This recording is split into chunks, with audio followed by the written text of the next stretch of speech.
Alright, g'day folks, welcome back to the channel, welcome back to a new video. Today we're going to be looking at the FTX Kanyon and we're going to be making a couple of changes to it. It's actually going to be a three-part video. Today's video we're going to look at strengthening the chassis and taking away some of this floppiness from the front with the use of some handy angle that we've got. And we're going to try and run that across like so, so we'll get that cut in a minute, and then in the second video that should come tomorrow, the next day, we're going to look at changing out the electrics. What's really driven this video, to be fair, is if you're a subscriber to the channel, you will see on the last video where we took the FTX out, the motor burnt out. So it's going to need new motor change anyway, so while I'm changing the motor, I'll change the ESC, we'll put the strengthening bars, and we might also have a look at the body. I don't know, I'm kind of tempted to chop it a little bit and try and raise that, lower the centre of gravity. But I don't know, I do like the body, it'll be a shame to chop it, but I do like to get choppy with stuff, so, you know, yeah.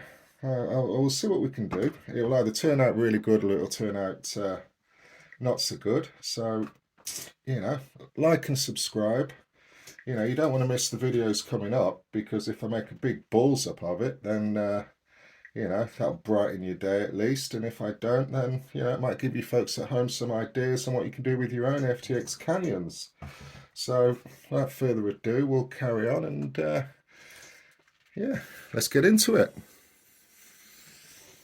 Okay, so cleared the ESC out, cleared a few of the wires from the side. We'll make some space to where we want to work, but if you can see on the camera, this is what we want to try and eliminate. The way that the front end and the back, these two back plates, are only held on by two little Allen screws at this point here, and they just, for some reason, they just flex down and then they bend down and they stay down. Getting the body on and off is a bit of a chore because that affects the distance of the body posts.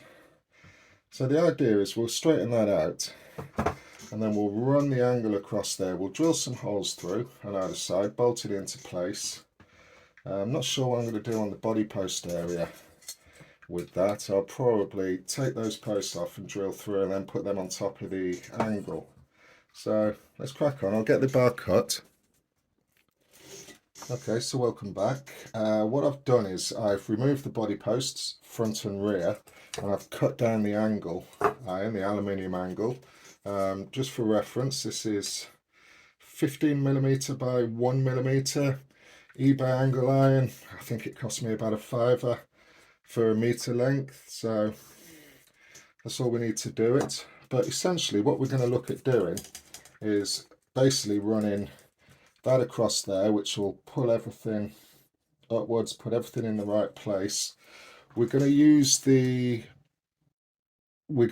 existing holes for fixing for the front and rear bumper sections there. As you can see, we'll pull those out. I'll measure it up, drill it out, and we're also going to look at using the two holes where the body posts go through, and we'll mount the posts on top of there, and then probably one again at the front and the rear just to hold it in. So we've got one fixing point there, we've got the body post fixing points there, and then we'll have a fixing point on the front and the rear.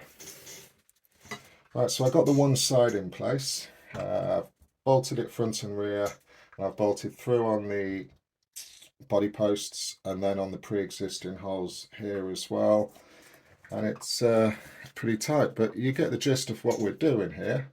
Now I'm going to get on, do the other side, and then I'll be back with you. Okay, so that took me about an hour and a half. So we got both strengthening rails in place now. That was pretty easy to do. 1, 2, 3, 4, 5, 6 fixing points, 2 already there, those 4 should I say, already there, and we just had to drill our own holes front and rear. But yeah, that's taking shape. So that's the end of part 1. part 2 coming up in tomorrow's video. I'm going to have a look at changing we'll pull that apart, the transmission, and we'll look at swapping the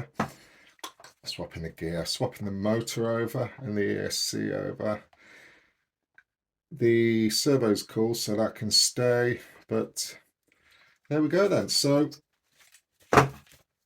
looking good, looking pretty, feeling pretty stiff, and thanks for watching. If you haven't subscribed already, do so you don't miss the second part tomorrow. That's going to be gripping, I can assure you of that. We'll see you in the next video.